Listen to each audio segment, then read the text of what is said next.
ಲಯೋನ್ನಿಯತಿಪ್ರದಾಯ ಜ್ಞಾನಪ್ರದಾಯ ವಿಬುಧಾಸುರಸೌಖ್ಯದುಃಖಸತ್ಕಾರಣಾಯ ವಿದತಾಯ ನಮೋ ನಮಸ್ತೆ. ನಾರಾಯಣಂ ಸುರಗುರುಂ ಜಗದೇಕನಾಥಂ ಭಕ್ತಪ್ರಿಯಂ ಸಕಲಲೋಕನಮಸ್ಕೃತಂಚ ತ್ರೈಗುಣ್ಯವರ್ಜಿತಮಜಂ ಬಹುಮಾದ್ಯಮೀಶಂ ವಂದೇ ಭವಘ್ನಮರಾಸುರಸಿದ್ಧವರ್ಯಂ. ನಾರಾಯಣಂ ನಮಸ್ಕೃತ್ಯ ನರಂ ಚೈವ ನರೋತ್ತಮಂ ದೇವೀಂ ಸರಸ್ವತೀಂ ವ್ಯಾಸಂ ತತೋ ಜಯಮುದೀರಯೇ.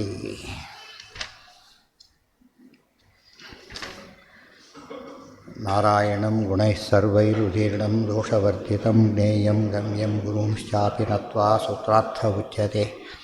ಧರ್ಮಕ್ಷೇತ್ರೇ ಕುರುಕ್ಷೇತ್ರೇ ಸಮವೇತಾಯುಯುತ್ಸವಃ ಮಾಮಕಾಃ ಪಾಂಡವಾಶ್ಚೈವ ಕಿಮಕುರ್ವತ ಸಂಜಯ.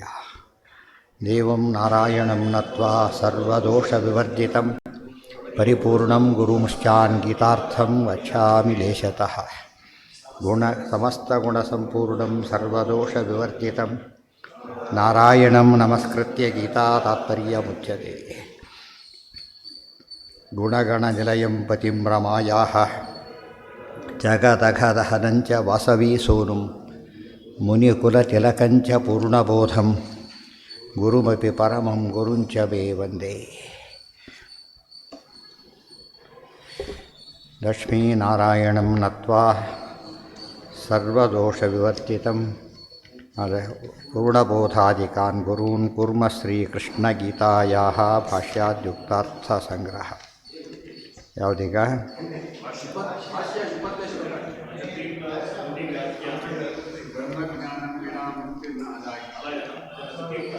ಯಜ್ಞದಾಚರಿಸಿ ಶ್ರೇಷ್ಠ ಮುಗಿತದೀಗ. ಲೋಕ ಸಂಗ್ರಹ ಮಾಡೋದು ಅಂದರೆ ಏನು ಅದನ್ನು ಹೇಳ್ತಾರೆ.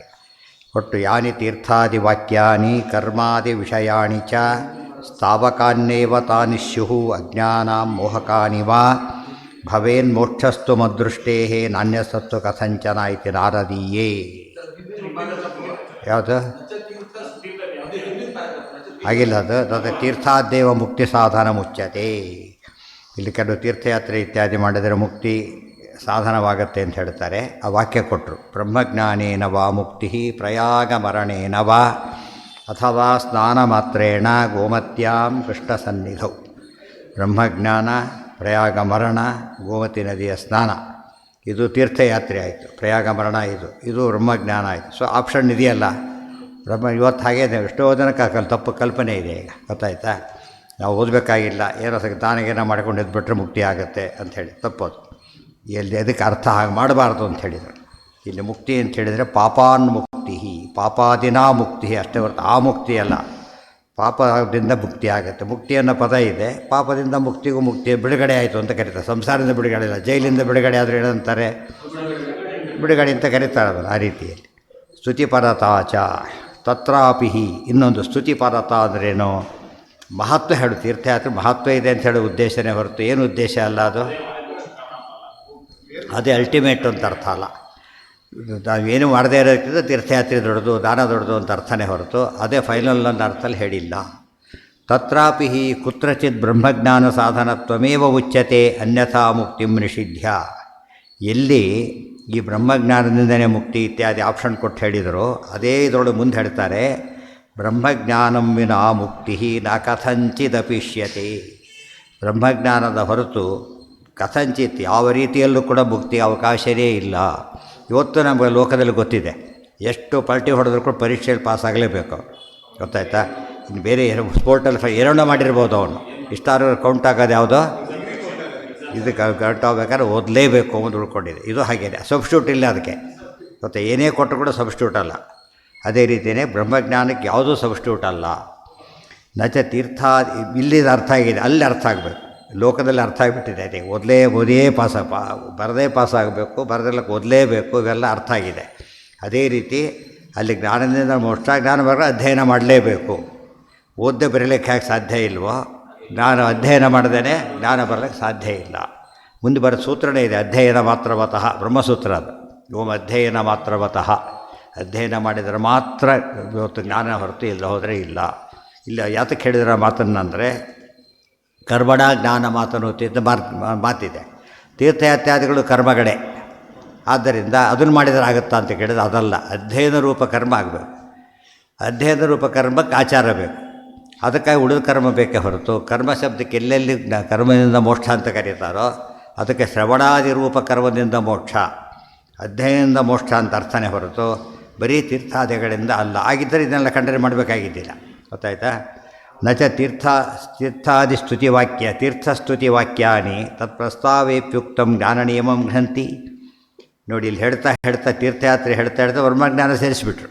ಬ್ರಹ್ಮಜ್ಞಾನ ಸೇರಿಸಿದ್ರಿಂದ ಅಲ್ಲಿಗೆಲ್ಲ ಎಂಡ್ ಆಗಬೇಕು ಅಂತ ಅರ್ಥ. ಪ್ರಯಾಗ ಮರಣನೂ ಬ್ರಹ್ಮಜ್ಞಾನಕ್ಕೆ, ಗೋಮತಿ ಸ್ನಾನನೂ ಅದಕ್ಕೆ.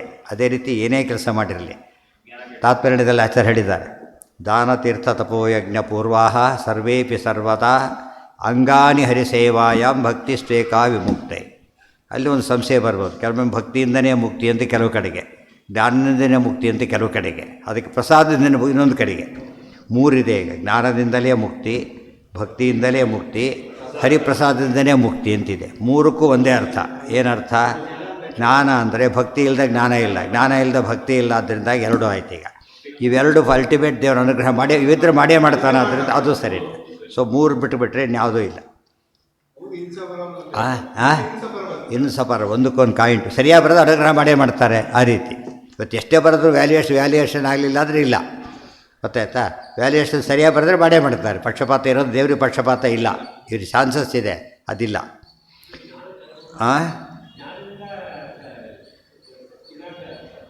ಜ್ಞಾನಕ್ಕೂ ಕರ್ಮ, ಜ್ಞಾನ ಭಕ್ತಿ ಅಂದರೆ two faces of the same coin ಅಂತ. ಕೆಲವು ಸರ್ತೆ ಹೆಡ್ ಅಂತೀವಲ್ಲ ಹಾಗೆ. ಗೊತ್ತಾಯ್ತಾ? ಅಷ್ಟೇ ಹೊರತು ಬೇರೆ ಪದಾರ್ಥಗಳಲ್ಲವು. ಇವು ಎರಡರಿಂದ ಅನುಗ್ರಹ ಆಗಲೇಬೇಕಲ್ಲ. ಅದು ಸರಿಯಾದ ನಾಣ್ಯ ಅಂದರೆ ಎನ್ಕ್ಯಾಶ್ ಆಗಲೇಬೇಕು. ಆದ್ದರಿಂದ ಹಾಗೇ ಆಗತ್ತೆ.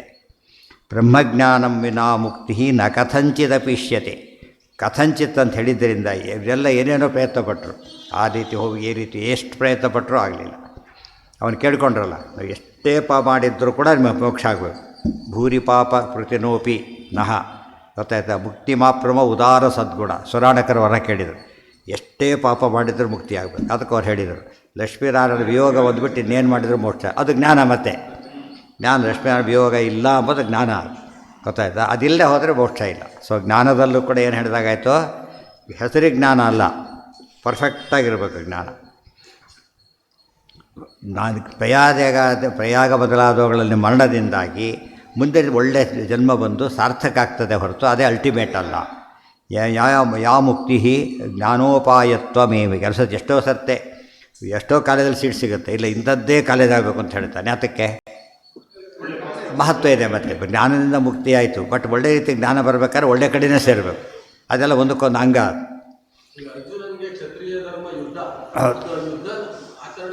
ಯುದ್ಧ ಏನದು? ದುಷ್ಟರ ಸಂಹಾರ ಆಗಬೇಕು. ದುಷ್ಟ ಸಂಹಾರ ಯಾತಕ್ಕೆ? ಮತ್ತು ಪ್ರೇಣಯಾಮ ವಾಸುದೇವ, ವಿಷ್ಣು ಪ್ರೀತಿಗೆ. ವಿಷ್ಣು ಪ್ರೀತಿಗೆ ಕಾರಣ ಪರಮ ಪ್ರೀತಿಗೆ ಕಾರಣವಾದರೆ ಅದಕ್ಕೇನು ಬೇಕು? ಜ್ಞಾನ ಬೇಕು. ಏನು ಜ್ಞಾನ ಬೇಕು? ದುಷ್ಟರ ಸಂಹಾರ ಪರಮಾತ್ಮನಿಗೆ ಪ್ರಿಯ. ಯಾತಕ್ಕೆ? ಪರಿತ್ರಾಣಾಯ ಸಾಧೂನಾಂ ವಿನಾಶಾಯ ಚ ದುಷ್ಕ. ಅಲ್ಲೂ ಜ್ಞಾನ ಇದೆ. ಮತ್ತೆ ಬರೀ ಸಂಹಾರ, ಎನ್ಕೌಂಟರ್ ಮಾಡಬೇಕಾದ್ರೆ ಸಂಹಾರನೇ, ಮರ್ಡರು ಸಂಹಾರನೇ. ಎನ್ಕೌಂಟರ್ಗೆ ಎಚ್ಚರ ಇದೆ ಅವನಿಗೆ. ಏನಂತ? ನಾನು ಕೊಲ್ತಾ ಇದ್ದೇನೆ, ಅದು ದೇಶ ಸೇವೆ ಅಂತ ಕೊಲ್ತಾನೆ. ದೇಶ ಸೇವೆ ಅಂತಾನೆ ಹೊರತು ವೈಯಕ್ತಿಕ ದ್ವೇಷ ಅಲ್ಲ. ಸೊ ಎನ್ಕೌಂಟರ್ ಶಬ್ದಕ್ಕೆ ಜ್ಞಾನ ಇಲ್ಲದವ್ರು ಎನ್ಕೌಂಟರ್ಗೆ ಆಗೋದೇ ಇಲ್ಲ. ಗೊತ್ತಾಯ್ತಾ? ಪ್ರಯಾಗದಲ್ಲಿದ್ದರೆ, ಕಾಶಿಯಲ್ಲಿದ್ದರೆ ಈ ಉಪಯೋಗ ಮಾಡಿಕೊಂಡ್ರೆ ರೈಲು ಬರುತ್ತೆ, ಒಂದು ಹತ್ತೇ ಇಲ್ಲ. ಒಂದು ದಿವಸ ಪಕ್ಕದಲ್ಲಿ ಸ್ಟೇಷನ್ ಇದೆ, ಒಂದು ದಿವಸ ಹತ್ತೇ ಇಲ್ಲ. ಎಲ್ಲಿಗೆ ಹೋಗ್ಬೇಕು? ಅವನು ಉಪಯೋಗ ಮಾಡ್ಕೋಬೇಕು ಅಂತ ಅರ್ಥ. ರೈಲ್ವೆ ಸ್ಟೇಷನ್ ಇರ್ತಾರೆ. ಇವತ್ತು ಎಷ್ಟೋ ಜನ ದೊಡ್ಡ ದೊಡ್ಡ ಕ್ಷೇತ್ರದಲ್ಲಿರ್ತಾರೆ. ಒಂದು ತಿಂಗಳಿಗೆ ವರ್ಷಕ್ಕೊಮ್ಮೆ ಸ್ನಾನಕ್ಕೆ ಹೋಗಿರಲ್ಲ ಅಲ್ಲಿಗೆ. ಬೇರೆ ಹೋದವ್ರು ಬೇರೆಯಿಂದ ಅವರು ಮೂರು ದಿವಸ ಸ್ನಾನ ಮಾಡಿಬಿಟ್ಟಿರ್ತಾರೆ. ವರ್ಷ ಇದ್ದು ಒಂದು ದಿವಸರೂ ಮಾಡಿಲ್ಲ, ಮೂರು ಸರ್ತಿಯವರು ಮಾಡಿ ಹಾಕಿಬಿಟ್ಟ. ಅದು ಮೂರು ಸರ್ತಿ. ಮತ್ತೆ ಇವನು ಪುಣ್ಯ ಎಷ್ಟು ಜಾಸ್ತಿ ಆಯ್ತಾಗ. ಅದಕ್ಕೆ ವಸ್ತು ಕರೆಂಟ್ ಇದೆ, ಸ್ವಿಚ್ ಹಾಕೋಬೇಕಲ್ಲ. ಗೊತ್ತಾಯ್ತು? ಸ್ವಿಚ್ ಹಾಕಿ ಪುಸ್ತಕ ತೆಗಿಬೇಕು, ಅವೆಲ್ಲ ಮಾಡಬೇಕಲ್ಲ.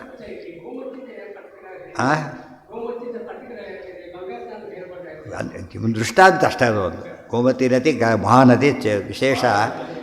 ಗಂಗಾ, ಗೋದಾವರಿ, ಗೋಮತಿ ಇವು ಮೂರು ಕೂಡ ಗಂಗೆಯ ಕವಲುಗಳು. ಗೋಮತಿ ಅಂದ್ರೆ ಒಂದೇ, ಗಂಗಾ ಅಂದ್ರೆ ಒಂದೇ.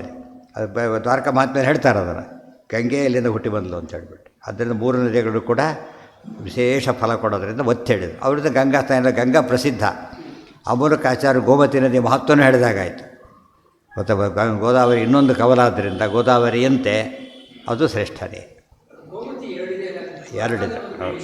ಇಲ್ಲಿ ನೈಮಿಷಾರಣ್ಯದಲ್ಲಿರೋ ಗೋಮತಿ ಗಂಗಾ ನದಿ ಉಪನದಿ, ಅದು ಮುಂದೆ ಗಂಗಾ ನದಿ ಸೇರುತ್ತೆ. ಇಲ್ಲಿ ಗೋಮತಿ ಗಂಗಾನೇ ಇದೆ, ಡೈರೆಕ್ಟ್ ಕವರ್. ಇಲ್ಲಿ ಎಲ್ಲ ಇಲ್ಲಿದು ದ್ವಾರಕಾದ್ದು, ಅದು ದ್ವಾರಕಾ ಮತ್ತೆ ಅಲ್ಲಿ ಬರದೇ ಅದೆಲ್ಲ ಓದಬೇಕು, ನೋಡ್ರಿ ಗೊತ್ತಾಗುತ್ತೆ. ನಚ ತೀರ್ಥಸ್ತುತಿ ವಾಕ್ಯಾನಿ ತೀರ್ಥಸ್ತೋತ್ರ ವರ್ಣನೆ ಮಾಡ್ತಾನೆ. ಮತ್ತೆ ಬ್ರಹ್ಮಜ್ಞಾನೇನವ ಮುಕ್ತಿ ಅಂತ ಹೇಳಿಬಿಟ್ರು.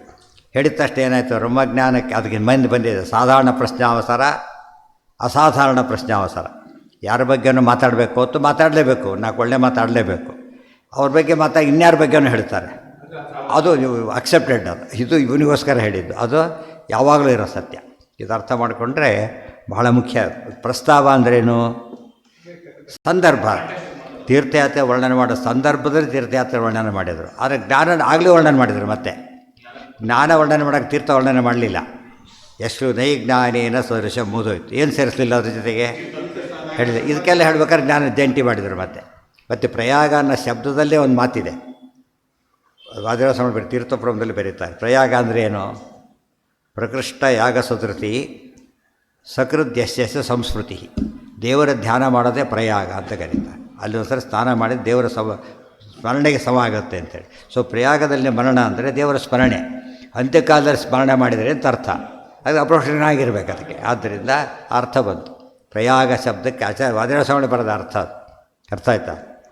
ಪ್ರಯಾಗದ ಬಗ್ಗೆ ಹೇಳ್ತಾ, ಪ್ರಯಾಗ ಮಾಧವೋ ಭಾತಿ ದಯಾ ವಾರಿಣಿಧಿ ಪ್ರಭು ಪ್ರಕೃಷ್ಟ ಯಾಗ ಸದೃಶಿ ಮತ್ತು ಸಕೃದ್ ಯಸ್ಯ ಸಂಸ್ಮೃತಿ.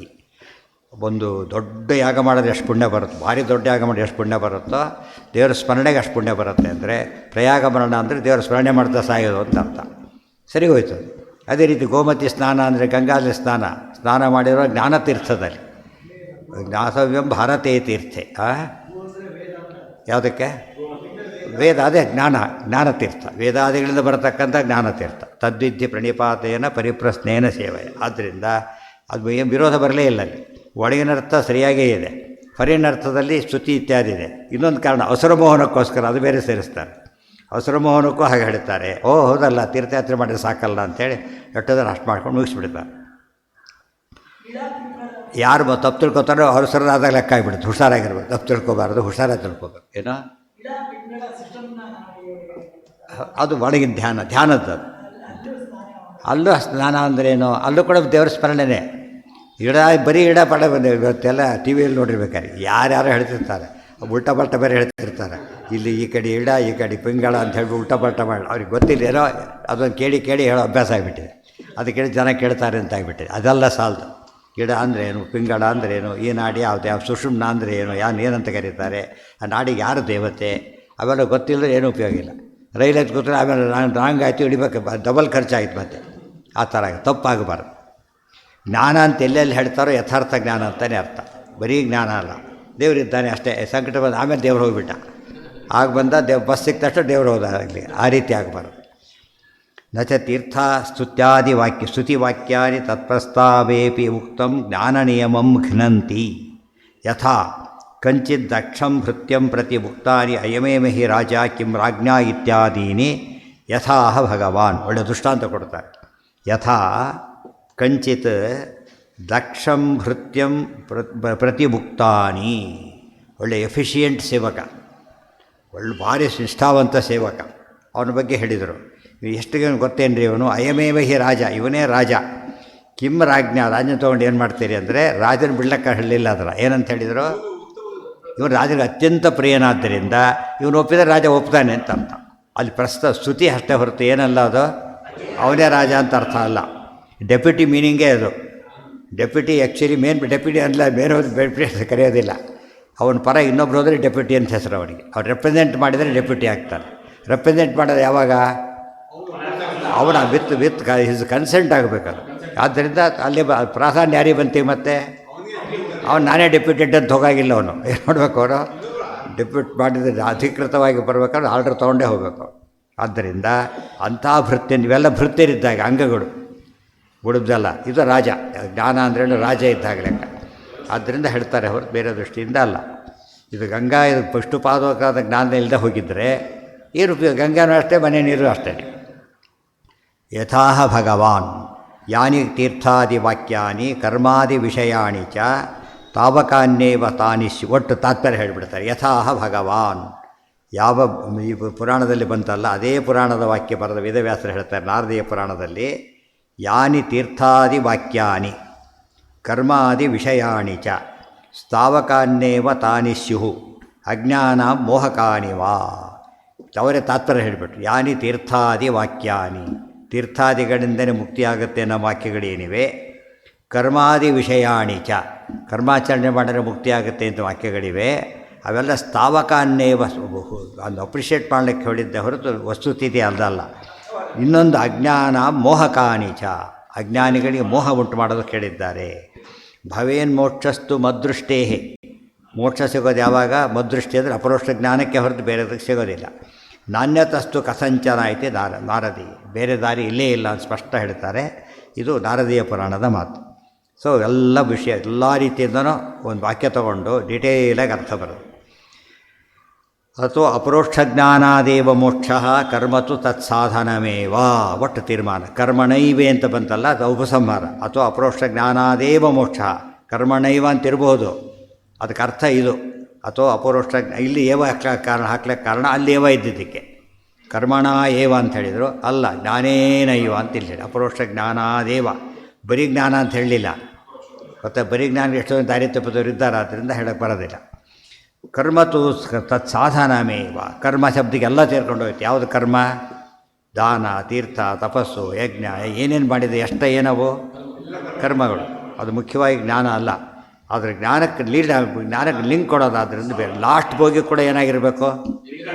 ಕೆಡುತ್ತೆ ಲಾಸ್ಟ್ ಬೋಗಿ ಹೋಗುತ್ತೋ ಇಲ್ಲ ಅಂತ ತಿಳ್ಕೊಂಡ್ರೆ ಬೋಗಿಲೇ ಆಗೋದಿಲ್ಲ.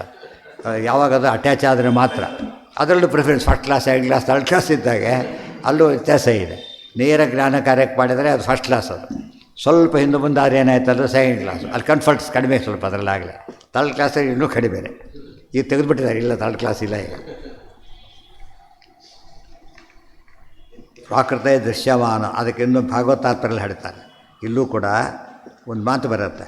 ಇಂಥ ಮಾತುಗಳು ಬೇಕಾದ್ರೆ ಸಿಗುತ್ತೆ. ನ ಹ್ಯಮ್ಮಯಾನಿ ತೀರ್ಥಾನಿ ನ ದೇವಾಹ ಮೃಚ್ಛಿಲಾಮಯಾ, ಗೊತ್ತಾಯ್ತಾ? ಅದೇ ರೀತಿ ಆದರೆ ಏನಾಯ್ತು? ತೇ ಪುನಂತುರು ಕಾಲೇನ ದರ್ಶನಾದೇವ ಸಾಧವ. ಅದು ವಾಕ್ಯದ ಅರ್ಥ ಏನು? ಭಾಗವತ ಶ್ಲೋಕ ಅದು.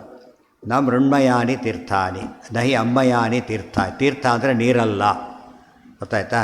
ಮತ್ತು ಇನ್ನೇನಲ್ಲ, ಬರೀ ಬೇರೆ ಯಾವ ಪದಾರ್ಥಗಳು ತೀರ್ಥ ಅಲ್ಲ. ತೀರ್ಥಾನಿ, ಆಮೇಲೆ ಬರೀ ಗುರುಗಳು ದೇವತೆಗಳುಗಳಲ್ಲ, ದೇವತೆಗಳು ಶಿಲಾಮಯ ದೇವತೆಗಳು ಅಲ್ಲ.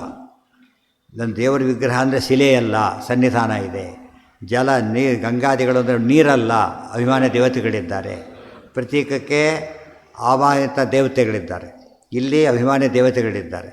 ಅದು ಇದು ಶ್ರೇಷ್ಠನೇ ಅದು. ಆದರೆ ಅವ್ರನ್ನ ಬೈದಿಲ್ಲ ಇಲ್ಲಿ. ಯಾರನ್ನ ಹೇಳ್ತಿರೋದು? ತೇ ಪುನಂತಿ ಉರುಕಾಲೇನ. ಇಲ್ಲಿ ನಾವು ಉಪಾಸನೆ ಮಾಡಿ ಫಲ ತೊಗೋಬೇಕಾದ್ರೆ ತುಂಬ ದಿವಸ ಬೇಕು. ತೇ ಪುನಂತಿ ಉರುಕಾಲೇನ. ಉರುಕಾಲ ಅಂದ್ರೇನು? ತುಂಬ ಟೈಮ್ ಬೇಕು. ಆದರೆ ಸಜ್ಜನರಿದ್ದಾರಲ್ಲ, ದೇವರ ಸನ್ನಿಧಾನ ಭಾರಿ ಜಾಸ್ತಿ ಅಲ್ಲಿ.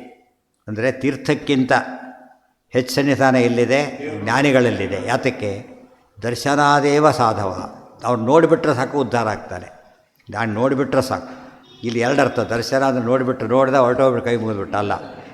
ದರ್ಶನ ಮಧ್ವದರ್ಶನ ಶಾಸ್ತ್ರ ಅಂತ. ಅವರು ಶಾಸ್ತ್ರ ಹೇಳಿ ಉದ್ಧಾರ ಮಾಡ್ತಾರೆ. ಆದ್ದರಿಂದ ತೀರ್ಥ ಮಾತಾಡೋದಿಲ್ಲ, ಈ ಶಿಲೆಗಳು ಮಾತಾಡೋದಿಲ್ಲ, ವಿಗ್ರಹಗಳು. ಜ್ಞಾನಿಗಳು ಮಾತಾಡ್ತಾರೆ. ಅಲ್ಲಿ ಮಾತಾಡೋದು ದೇವತೆಗಳೇ. ಬಟ್ ಎಲ್ಲಿ ಡೈರೆಕ್ಟ್ ಮಾತಾಡ್ತಾರೋ? ಡೈರೆಕ್ಟ್ ಮಾತಾಡೋದ್ರಿಂದ ಸಂಘವಾಗಲಿ ಸಾಧು ಸಂಘ, ಸಜ್ಜನರ ಸಹವಾಸ ಇರಬೇಕು ಯಾವಾಗ. ಆದರೆ ತೀರ್ಥ ಇರೋದು ಎಲ್ಲ ತೀರ್ಥಯಾತ್ರೆ ಫಲನೂ ಬಂದುಬಿಡುತ್ತೆ. ಅವ್ರ ಜೊತೆಗೆದ್ದು ಬಿಟ್ಟರೆ ತೀರ್ಥಯಾತ್ರೆ ಫಲನೂ ಎಲ್ಲ ಫಲನೂ ಬಂದುಬಿಡುತ್ತೆ ಅವ್ರಿಗೆ. ಹಾಂ, ಯಾರು ಅವ್ರು ಹೋಗ್ತಾರೆ ಅಷ್ಟೇ. ಇವ್ರು ಎಲ್ಲಿ ಕೂತಿರ್ತಾರೆ? ಎಲ್ಲೋ ಕೂತಿರ್ತಾರೆ ನೋಡ್ಕೊತ. ಅಲ್ಲಿ ಇರೋದೇ ಇಲ್ಲ. ಊಟ ತತ್ತಿ ಆಯ್ತಾ ಹುಡ್ಕೊತ ಬಂದುಬಿಡ್ತಾರೆ. ಆಯ್ತು. ಈ ರೀತಿ ಹೋದರೆ ಅಲ್ಲ, ಥ್ರೌಟ್ ಇರ್ಬೇಕು. ಜೊತೆಗೆ ಮುಖ್ಯ ಪ್ರವಚನ ಚಕ್ರ ಹೊಡೆದ್ಬಿಡ್ತಾರೆ. ಆಗಿರ್ಬೇಕು. ಅಲ್ಲಿ ಹೇಳ್ಬೇಕು ನಮ್ದು ಅಲ್ಲ ಅಂತ ಹೋಗ್ಬಿಡ್ತಾರೆ. ಅದು ಅಲ್ಲೇ ದೂರ ಕೂತ್ಕೊಂಡು ಮಾತಾಡ್ತಾ ಕೂತ್ಬಿಡ್ತಾರೆ. ಸ್ವಲ್ಪ ದೂರ ಕೂತ್ಕೊಂಡು ಕೆಲವು ಅಲ್ಲೇ ಮಾತಾಡ್ತಾರೆ, ಕೆಲವು ಸ್ವಲ್ಪ ದೂರ ಕೂತು ಮಾತಾಡ್ತಾರೆ. ಅದಲ್ಲ, ಅದು ಉಪಯೋಗ ಯುಟಿಲೈಸ್ ಮಾಡ್ಕೋಬೇಕಾದ್ರೆ. ನೀರು ಬಂತು ಅಂದರೆ ಉಪಯೋಗ ಹಿಡ್ಕೊಂಡ್ರೆ ನೀರು, ಹಿಡ್ಕೊಳ್ಳೆ ಅಲ್ಲೇನು ಉಪಯೋಗ? ಬಂತು, ನಿಂತು ಹೋಯಿತು. ಉಪಯೋಗಿಸಿ ಎಲ್ಲೆಲ್ಲಿ ಹೇಳ್ತಾರೆ ಅದಕ್ಕೆ ಹೇಳ್ತಾರೆ. ಶೃಣು ಅಂತ ಎಲ್ಲಿ ಹೇಳ್ತಾರೋ ಶ್ರುತ್ವ ಅನುಷ್ಠಾನಂ ಕುರು ಅಂತ ಅರ್ಥ. ಎಲ್ಲಿ ಹೇಳ್ತಾರೋ ಕೇಳು ಅಂದರೆ ಕೇಳಿ ನಡೆ ಅಂತ ಅರ್ಥ. ಡಾಕ್ಟ್ರ್ ಅಷ್ಟೇ ನನ್ನ ಮಾತು ಕೇಳು ಸರಿಯಾಗಿ ಔಷಧಿ ತೊಗೊಂಡು ಅಷ್ಟೇ ಕೇಳಿದ ವಾಸಿ ಆಗಲಿಲ್ಲ ಅದು ಔಷಧಿ ಇಲ್ಲಿ ಕೇಳಿದೆ ಅಷ್ಟೇ ತೊಗೊಳ್ಳಿಲ್ಲ ನಾನು. ಕೇಳೋದು ಅಂದರೆ ಆ ರೀತಿ ಅಲ್ಲ. ಫೋನ್ ಬಂತು ನೋಡ್ತಾ ನಿಂತ್ಕೊಂಡ್ಬಿಟ್ಟ. ನೋಡು ಅಂದ್ರೇನು ಅಟೆಂಡ್ ಮಾಡು ಅಂತ ಅರ್ಥ. ಇವು ನೋಡ್ತಾ ಕೂತ್ಕೊಂಡ ಕೈ ಬೋದ ಮಂಗಳಾರತಿ ಮಾಡಿದೆ ಏನು ಸ್ವಾಮಿಗಳು ಫೋನ್ ಮಂಗಳಾರತಿ ಮಾಡಿದ್ದು ಅದಕ್ಕೆ ಅದು ಡಿಸ್ಕನೆಕ್ಟ್ ಆಗಿರ್ತದೆ. ಅದೇ ಮಾತುಗಳಿಗೆ ಅದೇ ಅರ್ಥ. ಭವೇನ್ ಮೋಕ್ಷ ಪರೀಕ್ಷೆಗೆ ಹೋಗೋರು ಹೋಗಿ ಕುತ್ಕೊಂಡ್ಬಿಟ್ಟ ಅಷ್ಟೇ, ಓದ್ಕೊಂಡು ಹೋಗು ಅಂತ ಅರ್ಥ ಅದಕ್ಕೆ. ಮತ್ತು ಪರೀಕ್ಷೆ ಬಂದು ಯಾಕೆ ಹೇಳಿದ್ರು ಅಂದರೆ ಓದಿದ್ರೆ ಸಾಲದು ಅಲ್ಲಿ ಬರೀಬೇಕು ಅನ್ನೋದ್ರೆ ಹಾಗೆ ಹೇಳಿದ್ರು ಪಾಪ. ಇವನು ಹೋದರೆ ಸಾಕು ಅಂತ ತಿಳ್ಕೊಂಬಿಟ್ಟ, ಹೋಗ್ಬೇಕು ಅಂತ ತಿಳ್ಕೊಳ್ಳೇ ಇಲ್ಲ. ಲೋಕದಲ್ಲೇ ಅಂತ ಅರ್ಥ ಮಾಡ್ಕೊಳ್ಳೋರಿದ್ದಾರೆ ಅಪಾರ್ಥ, ಲೋಕದೃಷ್ಟಿಯ ಮಾತುಗಳನ್ನೇ ಅಪಾರ್ಥ ಮಾಡ್ಕೊಳ್ಳೋರಿದ್ದಾರೆ. ಇನ್ನು ಆ ದೃಷ್ಟಿ ಕೇಳಬೇಕಾ? ಅಥೋ ಅಪರೋಕ್ಷ ಪ್ರಾಕೃತಿ ಇದೆ. ಅದಕ್ಕೆ ಆಚಾರ ಕೊಟ್ಟ ಇದು ತಾತ್ಪರ್ಯ ಭಾಗವತದಲ್ಲಿ. ಪ್ರಾಕೃತ ದೃಶ್ಯಮಾನಂತೂ ನದ್ರವಂ ತೀರ್ಥ ಮುಚ್ಯತೆ. ದ್ರವ ತೀರ್ಥ ಅಲ್ಲ. ದೇವಾಶ್ಚ ನ ಶಿಲಾ ಮಾತ್ರ ಕಿಂತು ತತ್ರ ಅಂತರಸ್ಥಿತಾ ನ ಪ್ರತೀಕೆ ನಹಿ ಸಹ. ಒಳಗಿದ್ದಾರೆ ದೇವತೆಗಳು. ಆಫೀಸ್ಗೆ ಹೋಗ್ಬೇಕು, ಆಫೀಸ್ ನೋಡ್ಕೊಂಡ ಮನೆಗೆ ಹೋದ. ಒಳಗೆ ಆಫೀಸರ್ ಜ್ಞಾನವೇ ಇಲ್ಲ ಅವನಿಗೆ. ಅದೇ ಆಫೀಸ್ ಬಂದು ಮೆಕ್ಯಾನಿಕ್ ಎಲ್ಲ ತಿಳ್ಕೊಂಡ ಅಷ್ಟೇ. ಭವೇನ್ ಮೋಕ್ಷಸ್ತು ಮುಂದೆ ಹೇಳ್ತಾರೆ. ಗುರುಪದೇಶಂತು ವಿನಾ ನತೆ ತಾದೃಶ. ಅವರಿಗೆ ತೀರ್ಥಯಾತ್ರೆ ಮಾಡಿದ ಪುಣ್ಯ ಬಂತು. ಅವ್ರು ಏನು ಮಾಡ್ತಾರೆ ಗೊತ್ತಾ? ಅದು ಗುರುನ ಹುಡುಕ್ತಾ ಇದ್ದ, ಸಿಕ್ಕಿದ್ದಿಲ್ಲ. ತೀರ್ಥಯಾತ್ರೆ ಮಾಡ್ಕೊಂಡ್ರೆ ಸಿಕ್ಕಿಬಿಟ್ರಿ ಎಲ್ಲ. ಹಬ್ಬ ಉಪಯೋಗ ಆಯಿತು. ನೋಡಿದರೆ ಅಲ್ಲಿ ಹೋಗಿದ್ದೆ, ಅಲ್ಲಿ ಉಪಯೋಗ ಹೇಳಿಲ್ಲ ಅವರು. ಇಲ್ಲಿ ಬಂದರೆ ಉತ್ತರ ಸಿಕ್ತು. ಅದ್ರ ತೀರ್ಥಯಾತ್ರೆ ಮಾಡಿ ಮತ್ತೆ ಆ ಗುರುಪದೇಶ ಅನ್ಕೊಂಡ್ರೆ ಕತೆ ಮುಗೀತು. ಗುರುಗಳಿಗೆ ಲಿಂಕ್ ಕೊಡ್ಲಿಕ್ಕೋಸ್ಕರ ತೀರ್ಥಯಾತ್ರೆ ಅಂತ ಬಿಟ್ಟುಬಿಟ್ಟ. ಇನ್ಮೇಲೆ ತೀರ್ಥಯಾತ್ರೆಗೆ ನೀವು ಉಪನ್ಯಾಸ ಕ್ಯಾನ್ಸಲ್. ಅದು ಎಷ್ಟು ಜನ ಮಾಡ್ತಾರೆ. ತೀರ್ಥಯಾತ್ರೆ ಆಯಿತು, ಉಪನ್ಯಾಸ ಮುಗೀತು. ಯಾಕಂದ್ರೆ ನಾವು ಬಂತಲ್ಲ ಈಗ ತೀರ್ಥಯಾತ್ರೆ ಮಾಡಿದ್ದು ಪುಣ್ಯ ಅಂತ ಹೇಳಿಬಿಟ್ರಲ್ಲ, ಸಾಕು. ಯಾವುದೇ ಅದೆಲ್ಲ ಏನೇನೋ ಕಲ್ಪನೆಗಳು, ವೃತ್ತಿ ತಪ್ಪು. ಮುಂದೆ ಹೇಳ್ತಾರೆ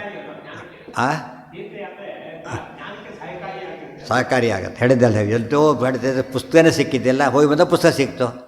ನೋಡಿದ್ರೆ ಒಂದು ಹೆಲ್ಪ್ ಆಯ್ತು. ಇನ್ನೊಂದು ಹೇಳೋರು ಸಿಕ್ಕರು. ಅದರಿಂದ ನೀವು ಏನು ತಿಳ್ಕೊಂಬಿಟ್ಟ, ಅದು ಲಿಂಕ್ ಮಾಡ್ಕೊಳ್ಳೋಕೆ ಗೊತ್ತಾಗಲಿಲ್ಲ ಅವನಿಗೆ. ಲಿಂಕ್ ಮಾಡ್ಕೋಬೇಕು, ಹೋಗಿ ಬಂದರೆ ಫಲ ಇದೇನೆ ಅಂತ ಹೇಳಿ. ಎಷ್ಟು ಕಷ್ಟಪಟ್ಟಿದ್ರು ನೋಡಿದ್ರೆ, ಎಷ್ಟು ಹೋಗಿ ಬಂದರೆ ಕಷ್ಟ ಆಗೋಯ್ತು ಕೆಲಸ. ಅದಕ್ಕೊಂದು ಮಾತು ಹೇಳ್ತಾರೆ. ವಿಗ್ರಹ ಬಂದಾಗ ತೀರ್ಥಯಾತ್ರೆ ಮಾಡಿ. ಅದರೊಳಗೆ ಬಹಳ ಶ್ರೇಷ್ಠ ಯಾವುದು ಅಂದರೆ ಉಡುಪಿ ಅಂತ ಹೇಳಿದ್ದಾರೆ. ಯಾಕೆ ಅಲ್ಲಿ ಹೇಳಿದಾರಲ್ಲಿ ಏನಂತ ಹೇಳಿದಾರಲ್ಲಿ? ಸಿದ್ಧಿ ವಿಘ್ನ ಮುಖ ದೋಷ ಭೇಷಜಂ. ಸಿದ್ಧಿ ವಿಘ್ನ ಮುಖ ದೋಷ ಭೇಷಜಂ. ಯಾವುದೇ ಸಿದ್ಧಿಗೆ ವಿಘ್ನ ಬಂದಿದ್ದರೆ ಜ್ಞಾನ ಕಾರ್ಯದೊಳಗೆ ಅಲ್ಲಿ ಹೋಗಿ ಬಂದರೆ ವಿಘ್ನ ಪರಿಹಾರ ಆಗುತ್ತೆ ಅಂತ. ಅದಕ್ಕೆ ಆಚಾರ್ಯ ಪ್ರತಿಷ್ಠಾಪನೆ ಮಾಡಿದ್ದೇ ಅದಕ್ಕೋಸ್ಕರ ಅಂತ ಮಧ್ವೀಜ ಹೇಳ್ತದೆ. ಸೊ ಉಡುಪಿ ಯಾತ್ರೆ ಅಂದರೆ ಪಾಠ ಪ್ರವಚನ ಪರ ವಿಜ್ಞಾನ ಪರಿಹಾರ ಮಾಡ್ತಕ್ಕಂಥದ್ದು. ಭವೇನ್ ಮೋಕ್ಷಸ್ತು ಕೋಪಾಚ್ ನಜ್ಞಾಯತೆ ಚ ತದ್ರೂಪಂ ಅನ್ಯಥಾ ಜ್ಞಾನಿನಾಂಚತೆ. ಉಳಿದವರಿಗೆ ಅರ್ಥ ಆಗಲಿದೆಯಲ್ಲ, ಅದಕ್ಕೆ ಕೋಪಾತ್ ಶಾಪಂ ಪ್ರಯಚ್ಛಂತಿ ತಸ್ಮಾತ್ ಗುರುಮಾವ್ರಜೇತ್ ಗುರುಂ ಉಪಾವ್ರಜೇತ್. ಅಲ್ಲಿ ಹೋದ ಮುಕ್ತಿ ಕೊಡ್ರಿ ಅಂತಿಗೆ. ಅಲ್ಲ ಎಲ್ಲ ಪುಸ್ತಕ ಎಲ್ಲ ಏರ್ಪಾಟ್ ಮಾಡಿ ಇಲ್ಲಿಗೆ ಯಾಕೆ ಬಂದು ಹೋಗಿ ಅಲ್ಲಿ ಹೋಗಿ ಅಂತಾರಲ್ಲ. ಕ್ಲಾಸ್ ನಡೀತಾ ಇದೆ, ನಮ್ಮ ಪಾಠಕ್ಕೆ ವ್ಯವಸ್ಥೆ ಮಾಡಿ ಅಂದರೆ ವ್ಯವಸ್ಥೆ ಮಾಡಿ ಆಗಿದೆ. ಈಗ ಇಲ್ಲಿ ಕುತ್ಕೊಂಡು ಮಾಡಿಲ್ಲ ಅಂತ ಸ್ಟ್ರೈಕ್ ಮಾಡಿದರೆ ಹಾಗೆ. ಕೋಪಾತ್ ಶಾಪಂ ಪ್ರಯಚ್ಛಂತಿ ತಸ್ಮಾತ್ ತೀರ್ಥಾನಿ ದೇವಾಶ್ಚ ನಿತ್ಯಂ ವಿದ್ವತ್ಸು ಸಂಸ್ಥಿತಾ. ಅದು ವಿದ್ವಾಂಸರಲ್ಲಿ ಎಲ್ಲ ತೀರ್ಥಗಳ ಸನ್ನಿಧಾನ ಇರ್ತದೆ, ದೇವತೆಗಳ ಸನ್ನಿಧಾನ ಇರುತ್ತಾದ್ದರಿಂದ ಅವರು ಉಪಯೋಗ ಮಾಡಿಕೊಳ್ಳಿ ಅಂತ ಸಂದೇಶ ಕೊಟ್ಟರು. ಇತಿ ಗಾರುಡೆ ಅಂತ ಗರುಡ ಪುರಾಣದ ವಾಕ್ಯ ಅಲ್ಲಿ ಬಂದಿರೋದು. ಅದಕ್ಕೆ ಭಗವದ್ಗೀತೆಯಲ್ಲಿ ಒಂದು ಮಾತು ಅಂತು, ದೇವದ್ವಿಜ ಪ್ರಾಜ್ಞ ಪೂಜನ. ದೇವತೆಗಳನ್ನು, ಗುರುಗಳನ್ನು, ಜ್ಞಾನಿಗಳನ್ನು ಪೂಜೆ ಮಾಡೋದು ಅಂದರೆ ಏನೋ ವಾಂಗ್ಮಯ ತಪಸ್ಸು ಅಂತ ಕರೀತಾರೆ. ತಪಸ್ಸು, ದೊಡ್ಡ ತಪಸ್ಸು. 3 ತಪಸ್ಸು ಹೇಳ್ತಾರಲ್ಲ, ದೊಡ್ಡ ತಪಸ್ಸಾದ್ದರಿಂದ ವ್ಯಕ್ತಿಗೆ ಮಾಡೋದಲ್ಲ ಅದು. ಯಾವುದಕ್ಕೆ ಮಾಡೋದು? ಒಳಗೆ ಜ್ಞಾನಕ್ಕೆ, ದೇವತಾ ಸನ್ನಿಧಾನಕ್ಕೆ ಮಾಡೋ ಗೌರವ. ಆದ್ದರಿಂದ ಅದನ್ನು ಆ ರೀತಿ ಅರ್ಥ ಮಾಡಿಕೊಂಡ್ರೆ ಏನಾಯ್ತದೋ, ಇವ್ರು ಸನ್ಮಾನ ಮಾಡೋದು ಅದಕ್ಕಲ್ಲ, ಬೇರೆ ಅಡ್ವಾಂಟೇಜ್ ಯಾರು ಸಿಕ್ಕರೆ ಉಪಯೋಗ ಆಗಲಿ ಅಂತೇಳಿ. ಇವ್ರಿಗೆ ಅವರ ಸನ್ಮಾನ, ಇವ್ರಿವ್ರ ಸನ್ಮಾನ ಅದಲ್ಲ. ಒಳಗಿರತಕ್ಕಂಥ ದೇವತೆ ಅನುಗ್ರಹ ಮಾಡಲಿ ಅಂತ ಮಾಡ್ತಾರೆ ಹೊರತು ಬೇರೆ ಅಲ್ಲ.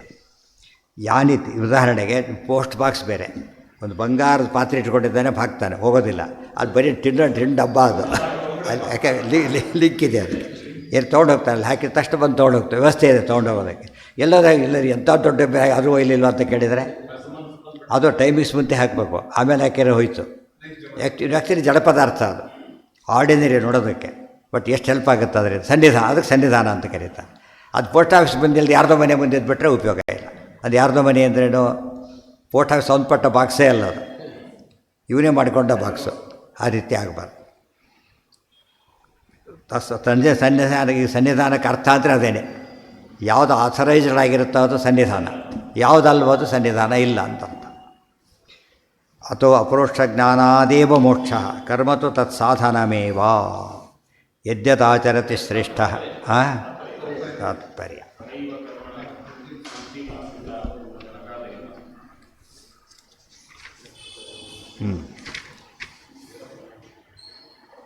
ಸಹೈವ ಕರ್ಮಣ ಸಿದ್ಧಿಂ ಆಸ್ಥಿತ ಜನಕಾದಿಗಳು ಜ್ಞಾನಿಗಳು ಆದರೂ ಕರ್ಮಾಚರಣೆ ಮಾಡಿದರು ಅಂದರೆ ಜ್ಞಾನಿಗಳಿಗೂ ಕರ್ಮದ ಅಗತ್ಯ ಇದೆ, ಆನಂದ ವೃದ್ಧಿ ಆಗೋದರಿಂದ ಅಂತ ಅರ್ಥನೇ ಹೊರತು ಅವರು ಜ್ಞಾನ ಇಲ್ಲ ಬರೀ ಕರ್ಮದಿಂದನೇ ಸದ್ಗತಿ ಹೋದರು ಅಂತ ಅರ್ಥ ಅಲ್ಲ. ಜ್ಞಾನನಿಷ್ಠಾಪಿ ತತಃ ಕಾರ್ಯ, ಅವರೆಲ್ಲ ಜ್ಞಾನನಿಷ್ಠರು. ತತಃ ಕಾರ್ಯಂ ವರ್ಣಾಶ್ರಮೋಚಿತ, ಆದರೆ ಜ್ಞಾನನಿಷ್ಠರಾದವರು ಕೂಡ ವರ್ಣಾಶ್ರಮೋಚಿತ ಕರ್ಮವನ್ನು ಮಾಡಲೇಬೇಕು ಅಂತ ಅರ್ಥ. ನೋಡಿ, ಜ್ಞಾನದ ಮಹತ್ವ ಹೇಳ್ತಾರೆ, ಕರ್ಮದ ಮಹತ್ವ, ಜ್ಞಾನದ ಮಹತ್ವ. ಅಜ್ಞಾನಂ ಜ್ಞಾನದಂ ಕರ್ಮ, ಯಾರಿಗೆ ಜ್ಞಾನ ಇಲ್ಲ ಅವರಿಗೆ ಕರ್ಮ ಮಾಡಿದ ಏನು ಬರುತ್ತೆ? ಜ್ಞಾನ ಬರುತ್ತೆ. ಜ್ಞಾನಿನಾಂ, ಜ್ಞಾನಿಗಳಿಗೆ ಲೋಕಸಂಗ್ರಹಾತ್ ಅದ್ಧೈವ ತುಷ್ಟಿದಂ ಮಹ್ಯಂ, ದೇವರು ಇನ್ನೂ ಪ್ರೀತನಾಗ್ತಾನಂತೆ. ತಾನು ಮಾಡ್ತಾಯಿದ್ದು ಎಷ್ಟು ಜನಕ್ಕೆ ಮಾಡಿಸ್ತಾ ಇದ್ದಾನೆ ಅಂತ ಹೇಳಿಬಿಟ್ಟು ಭಾರಿ ಸಂತೋಷ ಪಡ್ತಾನೆ. ಅದರಿಂದ ಏನು ಉಪಯೋಗ ಅಂದರೆ ಮುಕ್ತಾನಂದ ಪೂರ್ತಿದ, ಮುಕ್ತಿಯಲ್ಲಿ ಪೂರ್ಣವಾದಂಥ ಆನಂದವನ್ನು ಪಡೀತಾನೆ. ಮಮೈವ ಕೇವಲಂ ನಾಸ್ತಿ ಕೇನಾಪ್ಯರ್ಥ ತಥಾಪ್ಯಹಂ. ಕೃಷ್ಣ ತಂದೆ ಎಕ್ಸಾಂಪಲ್ ಕೊಡ್ತಾನೆ. ಅರ್ಜುನ ನೋಡೀಗ ನಂದೇ ನೋಡು ಅಂತ ಕೃಷ್ಣ ಹೇಳ್ತಾನೆ. ನಾನು ಎಲ್ಲರಿಗೂ ಮೋಕ್ಷ ಕೊಡೋದು, ನನಗೆ ಯಾವ ಸಮಸ್ಯೆನೂ ಇಲ್ಲ, ಯಾವ ಕಾಲಕ್ಕೂ ಇಲ್ಲ. ಆದರೆ ನನಗೆ ಕರ್ಮ ಬಿಡೋದು ನಾನು ಅಷ್ಟೇ ನಿಜವಾಗ್ಲೂ ಬಿಡ್ಬೋದಾದರೆ ದೇವರೊಂದೇ. ಲಕ್ಷ್ಮೀದೇವಿಗೊಂದು ಕರ್ಮ ಇದೆ, ದೇವರನ್ನು ಸಂತೋಷಪಡಿಸೋದು. ಆದರೆ ದೇವ್ರಿಗೆ ಯಾವ ಕರ್ಮನೂ ಇಲ್ಲ. ಆದರೆ ನಾನು ಮಾಡ್ತೇನೆ ನೋಡು, ಆದರೂ ಕೂಡ ಜ್ಞಾನಾಪಿ ಅರ್ಥ ತಥಾಪಿ ಅಹಂ ಕರ್ಮಕರನ್ ಲೋಕರಕ್ಷಾಯೆ. ಯಾತ ಕರ್ಮಾಚರಣೆ ಬಸ್ತೇವೆ ನಮಸ್ಕಾರ ಮಾಡೋದು, ತಂದೆ ಅಂತ ಹೇಳೋದು, ದೇವಕ್ಕೆ ಮಾಡೋದು, ಮಾತೃದೇವ ತೋರಿಸೋದು, ಲೋಕಕ್ಕೆ ಶಿಕ್ಷಣ ಮಾಡೋಕ್ಕೆ ಮಾಡ್ತೇನಲ್ಲ. ತಸ್ಮಾತ್ ಕುರ್ವೀತ ಮತ್ಪರ, ನಾನು ಮಾಡ್ತೇನೆ ಅಂದಮೇಲೆ ನನ್ನ ಭಕ್ತರು ಹೀಗೆ ಮಾಡಬೇಕು. ನಾವು ಮಾಡ್ತೇವೆ ಅಂತ ನನ್ನ ಭಕ್ತರು ಹೀಗೆ ಮಾಡಬೇಕು. ಯಾರ ಮೇಲೆ ಭಾರಿ ಭಕ್ತಿ ಇದೆಯೋ ಅವ್ರು ಮಾಡೋದನ್ನು ಭಕ್ತ ಮಾಡ್ತಾನೆ ನ್ಯಾಚುರಲಿ. ಎಷ್ಟೋ ಜನ ಹಾಗೆ ಹಿಡಿದವರಿದ್ದಾರೆ. ಏಕಾಶ್ವಾಸ ಗೊತ್ತಿದ್ದಿಲ್ಲ, ರಾಯರು ಮಾಡ್ತಿದ್ರು ಅಂತ ಇನ್ಮೇಲೆ ನಾನು ಮಾಡ್ತೇನೆ ಅಂತೇಳಿ ರಾಯರು ಮಾಡ್ತಿದ್ರು, ಅಷ್ಟೇ ಸಾಕು ನನಗೆ. ಅವರು ನನಗೆ ಬೇಕಾದವರು, ಅವ್ರಿಗೆ ಬೇಕಾದ ನನಗೆ ಬೇಕು, ನಾನು ಮಾಡ್ತೇನೆ. ಇಷ್ಟಿದ್ದರೂ ಸಾಕು, ಮನುಷ್ಯ ಉದ್ಧಾರ ಆಗಿಬಿಡ್ತಾನೆ. ಕೊನೆಗೆ ಏತಿ ವಿಚಾರ, ಕೃಷ್ಣ ಮಾಡ್ಕೊಳ್ಳಿ ನಮಗೇನೋ ತಿಳ್ಕೊಂಡ್ಬಿಟ್ರು. ಕೊನೆಗೆ ಅಷ್ಟೇ ಕೃಷ್ಣ ಪಾಪ ಮಾಡ್ಕೊತಾರೆ, ಏನೋ ಬೇರೆ ಕೆಲಸ ಇಲ್ಲ ಹೇಗೆ ಮಾಡ್ತಾರೆ ಅಂತೇಳಿ. ನಮಗೆ ಬೇರೆ ಕೆಲಸ ಇದೆಯಲ್ಲ. ಕರ್ಮ ಅಂದರೆ ದೊಡ್ಡವ್ರ ಬಗ್ಗೆ ಜನ ತಪ್ಪು ತಿಳ್ಕೊಳ್ಳೋದೇ ಹಾಗೆ. ಅವ್ರು ಮಾಡ್ತಾರೆ, ಅವ್ರು ದೊಡ್ಡವರು ಮಾಡ್ತಾರೆ. ಬಿಟ್ಟಾಗ ಮಾತ್ರ ನೋಡಿದರೆ ನಾನು ಬಿಡಲಿ, ಅವರೇ ಬಿಟ್ಟಿದ್ರೆ ನಾನು ಬಿಡ್ತೇನೆ. ಒಳ್ಳೆಯದನ್ನು ಸಾಮಾನ್ಯ ತೊಗೊಂಡಿದ್ದಾರೆ, ಕೆಟ್ಟದ್ದು ತಕ್ಷಣ ಫಾಲೋ ಮಾಡಿಬಿಡ್ತಾರೆ. ಕೆಟ್ಟದ್ದು ಅವ್ರು ಸಂಧಾನ ಬಿಟ್ಟಿದ್ದು ನೋಡ್ತಾ ಇರ್ತಾರೆ, ಫಾಲೋ ಮಾಡ್ತಾರೆ. ಮಾಡೋದನ್ನು ನೋಡೋದಿಲ್ಲ, ಎದ್ದೋಗ್ಬಿಡ್ತಾರೆ ಅಂದವರು. ಅಂದರೆ ಮನುಷ್ಯ ಅದು ಇವಿಲ್ ಎಫೆಕ್ಟ್ ಅಂದರೆ ಅದೇನೆ. ಯಾವಾಗ ನೆಗೆಟಿವ್ ಥಿಂಕಿಂಗ್ ಬಲು ಬೇಗ ವರ್ಕ್ ಮಾಡ್ತದೆ, ಗೊತ್ತಾಯ್ತು. ನೋಡೋದು ಹಾಗೆ, ಮಾಡೋದು ಹಾಗೆ. ಪಾಸಿಟಿವ್ ಆಗಬೇಕಾದ್ರೆ ಸ್ವಲ್ಪ ಯೋಗ್ಯತೆ ಬೇಕಾದ್ರೆ, ಎಲ್ಲರಿಗೂ ಬರೋದಿಲ್ಲ. ಏನು ಹೌದು, ಪೂರ ಅಂದೇನು ತಮ್ಮ ಕರ್ತವ್ಯ ಅದು. ಲಕ್ಷ್ಮೀದೇವಿ ಏನು ಕರ್ತವ್ಯ? ಆದರಾದ ಲೋಪಃ ಬ್ರಹ್ಮಸೂತ್ರ ಹೇಳ್ತದೆ. ಅತ್ಯಂತ ಭಕ್ತಿ ಇರೋದ್ರಿಂದ ಅವ್ನು ಬೇಡ ಅಂದರೂ ಮಾಡ್ತಾರೆ. ಕೆಲಸ ಬೇಡ ಅಂದರೆ ಹೌದು ಬೇಡ ಬಿಟ್ಬಿಡ್ತಾರೆ ಕೆಲವರೆಲ್ಲ. ಕೆಲವರು ಹಾಗಲ್ಲ, ಇದು ಬೇಡ ಅಂತ ಯಾತಕ್ಕೆ ಕೇಳ್ತಾರೆ? ಇಲ್ಲ ಇಲ್ಲ ಬೇಕೇ ಬೇಕು ಅಂತ ಬೇಡ, ಅದು ಸರ್ ಬೇಡ ಅಂತ ಹೇಳಿ ಬೇಡ ಅಂತಾರೆ ಅಂದರೆ ಸರಿಯಲ್ಲ. ಇವ್ರು ಬಡಿಸ್ಬೇಕಾದ್ರೆ ಸಾಮಾನ್ಯವಾಗಿ ಬೇಕು ಅಂತ ಹಾಕಿ ಶೋಲ್ಡರ್ ಕಡಿಮೆ ದೊಡ್ಡವರಾದರೆ. ಇವ್ರೇನು ಮಾಡಬೇಕು? ಇವರು ಅಲ್ಲೇ ಹೋಗೋದು ಬೇಕೇನ್ರಿ ಅಂಥೇಳಿ ಬೇಕಪ್ಪ ಹಾಕೋದು ಯಾರೋ ಅನ್ನೋದಿಲ್ಲ. ಎದೆ ಹತ್ರ ಬಂದರೆ ಹಾಕ್ತಾರೆ, ಆಮೇಲೆ ಕೇಳಬೇಕು ಅವರು. ಮತ್ತು ಈ ಉದ್ದಕ್ಕೆ ಹೋಗಿ ಯಾರಿಗೆ ಬೇಕು ಊದಕ್ಕೆ ಕುಕ್ಕತ್ತು ಹೋಗ್ಬಿಡೋದು ಅಷ್ಟೇ. ಇಲ್ಲಿ ಹಾಕೋತ ಎಲ್ಲರೂ ಬಡಿಸೋದು ಈಗ ಬಡಿಸ್ತಾರೆ, ಪಾಪ ತಪ್ಪದು. ಕೆಲವರು ಆಮೇಲೆ ಬರ್ತೀವಿ ಅಂತ ಎರಡೋ ಮಾಡ್ತಾರೆ, ಹಾಗೆ ಮಾಡಬಾರ್ದು. ಕೇಳಿ ಅವ್ರು ಬೇಡ ಅಂದರೆ ಮುಂದೆ ಹೋಗ್ಬೇಕು. ಕರ್ಮಕರು ಲೋಕರಕ್ಷಾಯಿ, ನಾನು ಲೋಕರಕ್ಷಣೆ ಮಾಡಲಿಕ್ಕೆ ಕರ್ಮಾಚರಣೆ ಮಾಡ್ತಾಯಿದ್ದೇನೆ. ತಸ್ಮಾತ್ ಕುರ್ವೀತ ಮತ್ಪರಃ, ಆದ್ದರಿಂದ ನಮತ್ಪರಃ, ನನ್ನ ಭಕ್ತನಾದವನೇನು ಮಾಡಬೇಕು? ಕುರ್ವೀತ ಮತ್ಪರ ಏವ ಕುರ್ವೀತ, ನಾನು ಸರ್ವತ್ವ ಅಂತ ತಿಳ್ಕೊಂಡೇ ಮಾಡಬೇಕೆ ಹೊರತು ಬೇರೆ ಇಲ್ಲ. ಇತಿ ಕೃಷ್ಣ ಸಂಹಿತಾಯಾಮ್, ಇದಿಷ್ಟು ಕೂಡ ಕೃಷ್ಣ ಸಂಹಿತ ಕೋಟ್ ಮಾಡಬೇಡ. ಅಥವಾ ಪಂಚರಾತ್ರ ಸಂಹಿತ ಅಂತ ಬಂದ ತಕ್ಷಣ ಪಂಚರಾತ್ರ ಅದು ಕೋಟ್ ಮಾಡಿದ್ದು. ಒಟ್ಟು ಏನಾಯ್ತು ಈಗ? ಕರ್ಮಣೈವ ಸಂಸಿದ್ಧಿವನಿಗೆ ಭಾಷ್ಯದಲ್ಲೂ ತಾತ್ಪರ್ಯ ಬರೆದ್ರು, ಅಲ್ಲೂ ಬರೆದ್ರು. ಕರ್ಮಾಚರಣೆಯಿಂದ ಜ್ಞಾನ ಬರುತ್ತೆ ಹೊರತು ಡೈರೆಕ್ಟ್ ಮುಕ್ತಿ ಸಿಗೋದಿಲ್ಲ. ಕರ್ಮದಲ್ಲೂ ಟೀಕಾರ ಬರೀತಾರೆ, ಕರ್ಮ ಯಾವುದೋ ಕರ್ಮಕ್ಕಲ್ಲ, ಶ್ರವಣಾದಿನೈವ, ಶ್ರವಣಾದಿ ಕರ್ಮ ಎಲ್ಲ ಮಾಡ್ತಾನೆ. ಪಾಠಕ್ಕೊಂದು ಇದಕ್ಕೆ ಕ್ಲಾಸ್ಗೆ ಹೋಗೋದಿಲ್ಲ ಹುಡುಗ, ಎಲ್ಲ ಕೆಲಸ ಮಾಡ್ತಾನೆ, ಸಾಧ್ಯನೇ ಇಲ್ಲ. ಯಾಕೆಂದರೆ ಮುಖ್ಯ ಕೆಲಸನೇ ಮಾಡಿಲ್ಲ. ಕರ್ಮ ಮಾಡಿದ್ರಿಂದ ಅತಿ ಮುಖ್ಯ ಕರ್ಮ ಮಾಡಿದರೆ ಅದಕ್ಕೆ ಹೇಳಿದ್ದು ಏನಂತ, ಕರ್ಮ ಎರಡು ವಿಧ. ಒಂದೇನು ಎಲ್ಲರೂ ಯಾವಾಗಲೂ ಮಾಡಬಾರ್ದ ಕರ್ಮ, ಆಗಲೇ ಮಾಡಬೇಕಾದ ಕರ್ಮ. ಅದಕ್ಕೆ ಆಗಲೇ ಮಾಡಬೇಕಾದ್ದು ಅಂದರೆ ನರಜನ್ಮ ಬಂದಾಗ ನಾಲಿಗೆ ಇರುವಾಗ ಕೃಷ್ಣ ಏನಬಾರ. ಮನುಷ್ಯ ಜನ್ಮದ ಸ್ಪೆಷಾಲಿಟಿ ಏನು ಅಂದರೆ ಅವಬೋಧದ ಕ್ಷಣ ಜ್ಞಾನ ಇರೋದು ಅದೊಂದಕ್ಕೇ ಪೂರ್ತಿ ಇರೋದು. ಇನ್ನೇನು ಕೆಲಸ ಮಾಡಿ ಪಶುಗಳು ಮಾಡುತ್ತೆ ಅದನ್ನು, ಮನುಷ್ಯನೇ ಮಾಡಬೇಕು ಅಂತೇನಿಲ್ಲ. ಅನ್ಯೈರಧಾರ್ಯಾಮ್ಯತೆ ಅಲ್ಲ, ಆಜ್ಞಾಮ್ ಆ ರೀತಿ ಮಾಡಬೇಕು. ಜ್ಞಾನ ಕಾರ್ಯ ಮಾಡಿದರಷ್ಟೇ ಮನುಷ್ಯ ಜನ್ಮ ಸಾರ್ಥಕ ಹೊರತು ಬೇರೆ ಏನು ಮಾಡಿದರೂ ಕೂಡ ಮನುಷ್ಯ ಜನ್ಮನ ಉಪಯೋಗ ಕಾಲೇಜಿನಲ್ಲಿ ಏನು ಬರೀ ಮದುವೆ ಕೊಡು ಕಲ್ಯಾಣ ಮಟ್ಟಕ್ಕೆ ಕೊಡ್ತಾ ಇದ್ದಾರೆ, ಪಾಠನೇ ಆಗಿಲ್ಲ ಎಂದು ಕೂಡ. ಎಷ್ಟು ಇನ್ಕಮ್ ಬಂತು ತೋರಿಸ್ತಾರೆ, ವರ್ಷಕ್ಕೆ ಎಷ್ಟು ಇನ್ಕಮ್ ಬಂತು, ಹುಡುಗರೆಲ್ಲ ಫೇಲು. ಅವ್ರಿಗೆ ಇನ್ಕಮ್ ತೋರ್ಸೋಕೆ ಅದು ಮಾಡಬಾರ್ದು. ಏನು ಮಾಡಬೇಕಲ್ಲಿ? ವಿದ್ಯೆ ಕೊಡೋದಷ್ಟೇ, ಅಲ್ಲೇನು ಪ್ರಾವಿಡೆಂಟ್ ಸ್ಟೋರ್ ಏನೂ ಇರೋದಿಲ್ಲ, ಬರೀ ಜ್ಞಾನ. ಮನುಷ್ಯ ಜನ್ಮ ಹಾಗೆ ಪಾಠಶಾಲೆ, ಮನುಷ್ಯ ಜನ್ಮನೇ ಪಾಠಶಾಲೆ ಇದ್ದಾಗ ಸ್ಟೂಡೆಂಟ್ಸ್ ಎಲ್ಲ ಕೂಡ. ಎಷ್ಟು ಹೇಳಿ ಮುಂದೆ ಶ್ಲೋಕಗಳು ಫಾಸ್ಟಾಗಿ ಬರೀತಾರೆ. ಲೋಕ ಸಂಗ್ರಹಣೆ ಎಕ್ಸ್ಪ್ಲೇನ್ ಮಾಡ್ತಾರೆ. ಯದ್ಯದಾಚರತಿ ಶ್ರೇಷ್ಠ ತತ್ತದೇ ವೇತರೋ ಜನಃ ಸಯತ್ ಪ್ರಮಾಣಂ ಕುರುತೆ ಲೋಕಸ್ತದನು ವರ್ತತೆ. ಇದೆಲ್ಲರೂ ಕೃಷ್ಣನ ಎಲ್ಲ ಲೀಲೆಗಳು ತಾನೇ ಕೊಟ್ಟ ಉತ್ತರ ಇದು. ಕೃಷ್ಣ ಯಾತಕ್ಕೆ ನಮಸ್ಕಾರ ಮಾಡಿದಂಥ ಅಡಿಗೆ ಲೋಕ ಶಿಕ್ಷಣ, ಯಾತಕ್ಕೋಸ್ಕರ ರಾಜ್ಯ ಆಡಿ ತೋರಿಸ್ತಾ ಸರಿಯಾಗಿ ಲೋಕ ಶಿಕ್ಷಣ. ಯಾವುದೇ ತಗೊಳ್ಳಿ ಆ ಲೋಕ ಶಿಕ್ಷಣ ಮಾಡ್ತಾ ಇದ್ದಾನೆ. ಈಗ ನೀವು ಓದಿದ ಮೇಲೆ ದೇವ್ರ ಬಗ್ಗೆ ಏನೇನು ಪ್ರಶ್ನೆ ಕೇಳ್ತಾರೋ ಉತ್ತರ ಬಂದುಬಿಟ್ಟಿದೆ. ತೋರ್ಸೋಕ್ಕೆ ಮಾಡ್ತಾನೆ ಅಷ್ಟೇ, ಇನ್ನು ಮೋಹನ ಮಾಡ್ತಾನೆ. ತೋರಿಸ್ಕೊಡೋದೊಂದು ಶಿಕ್ಷಣ, ಅವರಿಗೆ ಮೋಹನ. ಆದ್ದರಿಂದ ದೇವರ ಪ್ರತಿಯೊಂದು ಕರ್ಮಕ್ಕೂ ಎರಡು ಮುಖ್ಯವಾದ ಗುರಿ ಇದೆ. ಅದಕ್ಕೆ ಹಾಗೆ ಮಾಡ್ದ. ಕುರುತೆ ಲೋಕಸ್ತದನುವರ್ತತೆ. ಶ್ರೇಷ್ಠ, ಶ್ರೇಷ್ಠ ಅಂದ್ರೇನು? ಜ್ಞಾನದಲ್ಲಿ ಶ್ರೇಷ್ಠ, ವಯಸ್ಸಿನಲ್ಲಿ ಶ್ರೇಷ್ಠ ಬಂದಿದೆ. ವಿತ್ತಂ ಬಂಧುರ್ ವಯಃಕರ್ಮ ವಿದ್ಯಾಚೈವತು ಪಂಚಮಿ. 5ರಲ್ಲಿ ತಮಗಿಂತ ಶ್ರೇಷ್ಠರನ್ನು ನೋಡಿ ಏನು ಮಾಡ್ತಾರೆ ಉಳಿದವರು?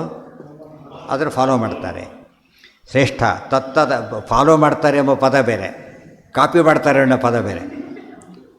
ಕಾಪಿ ಮಾಡ್ತಾರೆ ಅಂದ್ರೇನು? ಅವ್ರು ಏನೋ ಮಾಡ್ತೇವೆ ಅನ್ಕೊಂಡು ತಾನೇ ಈಗ ಅನ್ಕೊಂಡು, ಇದೆಲ್ಲ ಕಾಪಿ ಮಾಡೋದಷ್ಟೆ. ಇದಲ್ಲ ಇದೇನು follow, do you follow me ಅಂದರೆ ಅರ್ಥ ತಿಳ್ಕೊಂಡು ಅಂತ ಅರ್ಥ ಮಾಡ್ಕೊಂಡು ಮಾಡಿದ್ರೆ ಫಾಲೋಯರ್ಸು. ಇವರೆಲ್ಲ ಫಾಲೋಯರ್ಸ್ ಅಲ್ಲ, ಕಾಪಿಯರ್ಸು. ಇವತ್ತು ಕಾಪಿಯರ್ಸ್ ಆಗಿದ್ದಾರೆ ಹೊರತು ಕಾಪಿ ಮಾಡಿ ಪಾಸ್ ಆಗೋದಿಲ್ಲ, ಫಾಲೋ ಮಾಡಿ ಪಾಸ್ ಆಗ್ತಾರೆ. ಹಾಂ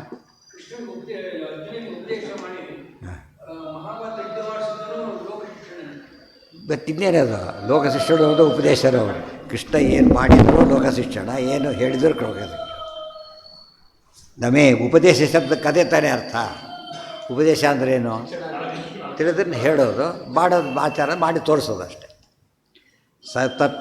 ಅದಕ್ಕೆ ಈಗ ಹೇಳ್ತಾರೆ, ಇವು ಆಚಾರ್ಯ ವಿಶೇಷಾಂಶ ತೋರಿಸ್ತಾರೆ. ಇದನ್ನು ಅರ್ಥ ಮಾಡ್ಕೋಬೇಕು. ಆಚರಿತ ಶಬ್ದಕ್ಕೆ 2 ಅರ್ಥ ಇದೆ. ಹೇಗೆ ಮಾಡ್ತಾನೋ ಹಾಗೆ, ಮತ್ತು ಯಾವುದನ್ನು ಪ್ರಮಾಣ ಅಂತ ಒಪ್ತಾನೋ ಅದನ್ನು. ಮತ್ತು ವೈದಿಕರು ವೇದ ಪ್ರಮಾಣ ಮುಗಿದು ಮತ್ತೆ ಪ್ರಶ್ನೆ ಮಾಡಿ ಅವ್ರ ಪ್ರಮಾಣ ರಾಯರು ಕೋಟ್ ಮಾಡ್ತಾರೆ, ಒಪ್ತಾರೆ, ಹಾಗೆ ನಾವು ಒಪ್ತೀವಿ. ಆಯಿತಾ? ಈ ರೀತಿ ತಿಳ್ಕೊಳ್ಳೋಣ. ನಮಗೆ ಪ್ರಮಾಣ ಬೇರೆ ದೃಷ್ಟಿ ನಮಗೆ ಗೊತ್ತಿಲ್ಲ. ನಿಷೇಧ ಗೊತ್ತಿಲ್ಲ. ಮಠಕ್ಕೆ ಹೋದ ಬಡಿಸೋದು ಮಡಿದೆ, ಅದು ನಿಷಿದ್ಧ ಅಲ್ಲ, ಇಷ್ಟು ಗ್ಯಾರಂಟಿ. ಇದು ಒಂದು ರೀತಿ ಏನದು ದೊಡ್ಡ ರೀತಿ ತಿಳಿಯೋ ಕಲ್ಪನೆ. ಅದು ಮಠದಲ್ಲೇ ಮಾಡಿದ್ರು ಅಂತ ಹೇಳಿದಾಗ ಇವತ್ತು ಮಟ್ಟ ಹಬ್ಬಾಗಿಲ್ಲ, ಯಾವುದು ಮಾಡ್ತಾರೆ ಟೊಮೆಟೊ ಸಾರು ಮಾಡಿ ಹಾಕಿಬಿಟ್ಟಿದ್ರು ಬಾಬು. ಆದ್ದರಿಂದ ಅವರಿಗೆ ಗೊತ್ತಿಲ್ಲ, ಮಾಡೋರಿಗೆ ಗೊತ್ತಿಲ್ಲ. ಯಾರೋ ಲೌಕಿಕರು ಟೆಸ್ಟ್ಗಳಾಗಿಬಿಟ್ಟಿರ್ತಾರೆ, ಪ್ರೆಸಿಡೆಂಟ್ ಆಗಿರ್ತಾರೆ. ಅವನು ಹೇಳಿದ್ದಲ್ಲ ಎಸ್ ಅಂದ್ಬಿಡ್ತಾರೆ. ಯಾರೋ ಬಂದಾಗ ಹೇಳಿದ್ರೆ ಸಿಟ್ಟು ಬಂದು ಅವ್ರಿಗೆ ಯಾತಕ್ಕೆ ಕರೆದೇ ಅವ್ರನ್ನ ಅಂತ ತಿಳ್ಕೊಂಡ್ವಿ ಅಲ್ಲ, ಇವ್ರು ಕರಿಬಾರ್ದಾಗಿತ್ತು ನಾವು ಅಂತೇಳಿ ಬೈದು ಬಿಡ್ತಾರೆ, ಅವ್ರನ್ನೇ ಬೈದು ಬಿಡ್ತಾರೆ. ನಮೇ ಪಾರ್ಥಾಸ್ತಿ ಪ್ರಮಾಣಂ ಕುರುತೆ ಯದುಕ್ತ ಆಚಾರ್ಯ ಕೋಟ್ ಮಾಡ್ತಾರೆ, ಪಂಚಾರಾತ್ರ ಕೋಟ್ ಮಾಡ್ತಾರೆ, ಪ್ರಮಾಣ ಆಯ್ತು ಅಲ್ಲಿಗೆ. ಗೊತ್ತಾಯ್ತಾ? ಯಾವ ಗ್ರಂಥ ಕೋಟ್ ಮಾಡಿದ್ರು ಕೂಡ ಅಪ್ರಮಾಣ ಕೋಟ್ ಮಾಡೋದಿಲ್ಲ. ಆದ್ದರಿಂದ ಹೇಳ್ತಾರೆ ಖಂಡನೆ ಮಾಡಲಿಕ್ಕೆ ಕೋಟ್ ಮಾಡೋದು ಅನುವಾದ, ಅದು ಅನುವಾದ ಅಂತ ಕರೀತಾರೆ.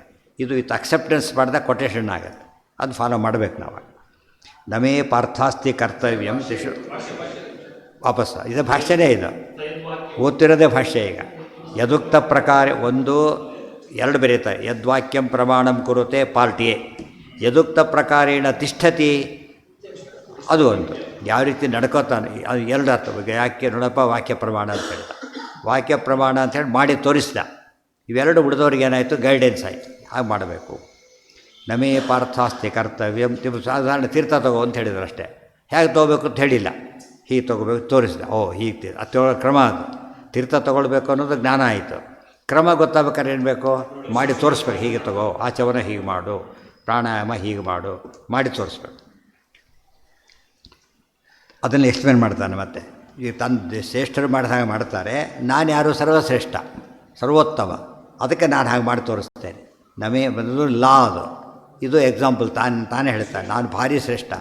ಯಾವ ಬಂಧನವೂ ಯಾವ ಕಾಲಕ್ಕೂ ಇಲ್ಲದ ಶ್ರೇಷ್ಠ. ಮುಕ್ತರಾದರೂ ಕೂಡ ಸಂಸಾರದಲ್ಲಿದ್ದಾಗ ಸ್ವಲ್ಪ ಇತ್ತು ಅವರಿಗೆ, ಈಗ ಏನೂ ಇಲ್ಲ. ಆದರೆ ದೇವರಿಗೆ ಯಾವ ಕಾಲಕ್ಕೂ ಏನೂ ಇಲ್ಲ.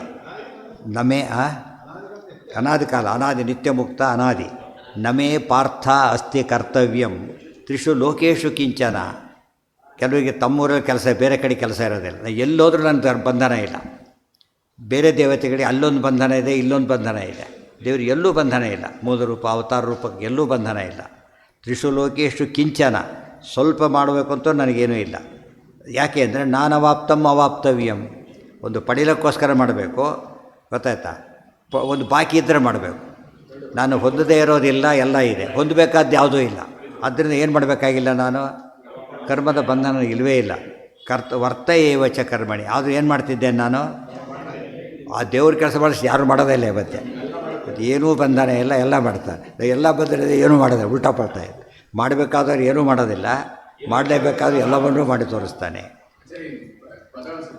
ಏನು ನಾ ಅನವಾಪ್ತಂ. ಅವಾಪ್ತ ಅಂದ್ರೇನು? ಸಿಕ್ಕಿರೋದು. ಅನವಾಪ್ತ ಅಂದ್ರೇನು? ಇಲ್ಲದೇ ಇರೋದು. ಅದು ಯಾವುದೂ ಇಲ್ಲ. ಹೊಂದಬೇಕಾದ ಪದಾರ್ಥ ಯಾವುದೂ ಇಲ್ಲೇ ಇಲ್ಲ. ಯಾಕೆ ಎಲ್ಲ ಹೊಂದಿ ಆಗಿದೆ. ಇನ್ನೇನು ಕೊನೆಗೆ ಮಜ್ಜಿಗೆ ಏನು ಬಡಿಸೋದಿಲ್ಲ ಅಂತ ಆಯ್ತಲ್ಲ, ಕೊನೆಗೆ ಅಷ್ಟೇ. ಇನ್ನೂ ಕಾಯ್ತಾ ಕೊಡೋದಿಲ್ಲ, ಕೊನೆಗೆ ಮುಗಿತಾರೆ. ಕರ್ತವ್ಯಂ ಅವಾಪ್ತವ್ಯಂ. ಅವಾಪ್ತವ್ಯ ಅಂದ್ರೇನು? ಅವಾಪ್ತುಂ ಯೋಗ್ಯಂ. ಇನ್ನೂ ಹೊಂದಲಿಕ್ಕಿದೆ, ಅದು ಅವಾಪ್ತವ್ಯ. ಅವಾಪ್ತ ಅಂದ್ರೇನು? ಹೊಂದಿ ಆಗಿದೆ. ಇದು ಪಾಸ್ಟ್ ಟೆನ್ಸು, ಅದು ಫ್ಯೂಚರ್ ಟೆನ್ಸು. ಈಗಂತೂ ನನಗೇನು ಇಲ್ಲೇ ಇಲ್ಲ. ಆದರೂ ಕೂಡ ಏನು ಮಾಡ್ತೇನೆ ನಾನು? ಎಲ್ಲ ಕರ್ಮಗಳನ್ನು ಮಾಡಿ ತೋರಿಸ್ತೇನೆ. ಇದು ಅಂದರೆ ಅವರಿವ್ರು ಎಕ್ಸಾಂಪಲ್ ಕೊಡಲಿಲ್ಲ, ತಂದೆ ಎಕ್ಸಾಂಪಲ್ ಕೊಟ್ಟ ಕೃಷ್ಣ. ಯದಿ ಇಷ್ಟು ಹೇಳಿದರೂ ಕೂಡ ಕರ್ಮ ಬಿಡೋರಿದ್ದಾರೆ. ಯದಿಹ್ಯಹಂ ನವರ್ತೇಯಂ ಜಾತು ಕರ್ಮಣಿ ಅತಂದ್ರಿತಃ.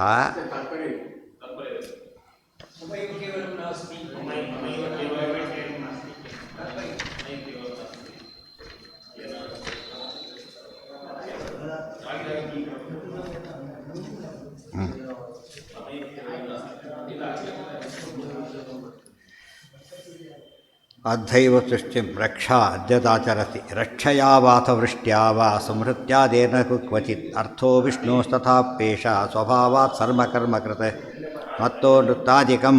ಅಲ್ಲಿ ಹೇಳಬೇಕಾದ್ರೆ ಆಚಾರ್ಯ ಏನು ದೃಷ್ಟಾಂತ ಕೊಡ್ತಾರೆ? ಅದ್ಯಂತ ಕರ್ಮ ಅಲ್ಲ. ರಕ್ಷಯಾವಾಪಿ ಅಥ ಸೃಷ್ಟ್ಯಾವ. ರಕ್ಷಣೆ ಮಾಡ್ತಾನೆ, ಸ್ಥಿತಿ ಮಾಡ್ತಾನೆ, ಸೃಷ್ಟಿ ಮಾಡ್ತಾನೆ. ಅಲ್ಲ ಸಂಹೃತ್ಯಾದೇರ್ನತು ಕ್ವಚಿತ್.